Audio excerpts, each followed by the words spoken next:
Now, here's an important message from Dearborn Mayor Jack O'Reilly. This year, during our primary voting season, which starts very soon with absentee ballots and goes into August, there's going to be a proposal, a statewide proposal on the ballot. And it's very confusing, I think, because of the nature of it. And it's important that people understand what it really means. Proposal 1, that in essence would allow Michigan to get rid of personal property taxes. Now, you might think, well, is that me? Personal property tax, do I pay it? No. Personal property tax is a strange name, but that's the first thing you have to know. When Michigan first adopted the first statewide tax program, first program where statewide everybody would pay a similar tax, it was the Property Tax Act of 1893.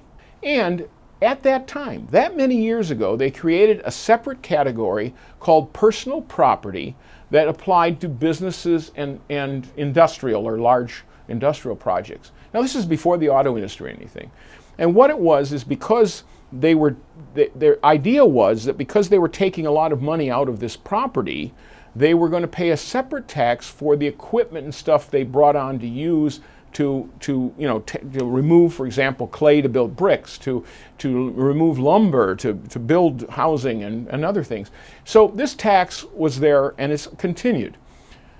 But it's become a real problem for Michigan because that tax Michigan is one of the few states that still has it. Many states had it, over 30 states had some form of this, but almost all of them gotten rid of it. And it's to the point where, for example, with Ford Motor Company, the only place they do business and build product in the United States that has it is Michigan. So it's really become a disincentive for businesses to come to Michigan. That's admitted. But on the other hand, it's also been an important part of paying the bills in communities that have large industrial plants. So without it, many cities that host, like we do, the Ford Rouge plant, would lose a good bit of tax money to help pay for police, fire, ambulance, services, everything. So for years, there's been talk of getting rid of it. But over the past 4 years, there's been an effort, ongoing effort in Lansing to figure out a way to get rid of it, but still make sure the cities aren't harmed by a loss of that revenue stream. So this is the outcome of all of that effort. And what happened is that no one under this proposal, and this is the important thing, no one pays more taxes. No one. There's no change in taxes for residential property taxpayers. There's a small change, and it's a reduction for commercial, and then there's elimination of the tax that would apply to technology improvements or large operational equipment at plants and factories. Okay. So why do we have this ballot question? Because under the Headley Amendment that was passed in 1978, we have a situation where anytime there's a new tax, we create a new tax, then we have to have a vote of the people. The new tax is that instead of these industrial taxpayers paying the personal property tax, they now are going to pay a special assessment to the state that will be appropriate to refund the amount of money that would have gone from the personal property tax for police, fire, ambulance, and jails, okay? So they're going to pay a new tax to cover those things directly. Then the state is going to make up the difference by taking the use tax, which is a constitutional tax. So in this very complicated plan, and that's why it's important to understand, the part of the use tax will go to an authority that will distribute it back to make up for the loss of revenue in cities that lose it because of the elimination of personal property tax. So the vote is essential because if that new tax is not, is not passed, then the whole bill, by its own terms, the bill goes away and we're going back to what we had, which was a complicated system that really was a disincentive for businesses to come and do business in Michigan. So this is what we're trying to do. And it's really been an amazing path because over the last 4 years, we've gone to a position where everyone supports it. And that's what's so important. Not only does business support it, which is natural, they came to the table, the State Chamber of Commerce, the Michigan manufacturers, everybody came to the table.